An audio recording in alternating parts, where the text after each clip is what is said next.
Tai savo važiavimą vertinu tikrai silpnai. Palyginus, kiek treniruoju ir ką aš čia padarau, yra diena naktis. Bet matyt, reikia dar daugiau darbo, dar daugiau pastangų, tada bus geriau. Gaila, Gilės, iš tikrųjų labai gaila, motociklas vėl pavedė. Labai gaila, iš tikrųjų, nežinau ką pasakyti. Tikrai nusipelnius yra būti čempionė, nors vieną kartą ar du ar tris, nežinau, bet tikrai yra. Startas buvo geras. Pirmam posūkį buvau pirmas, antram posūkį mane jau iš šono, iš išorės apsilenkė Latvis.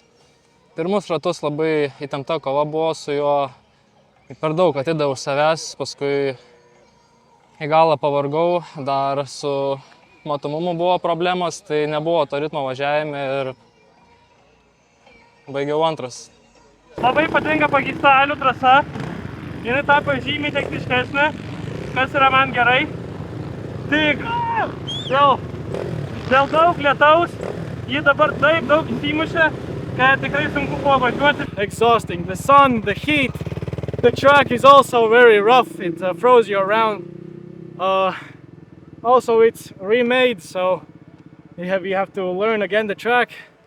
Savo važiavimo vertinu labai gerai, atvažiavau pirmas, su atotrūkiu, daug treniruojamės vėlgi. Konkurentai irgi stiprėja, vejasi, neduoda pailsėti.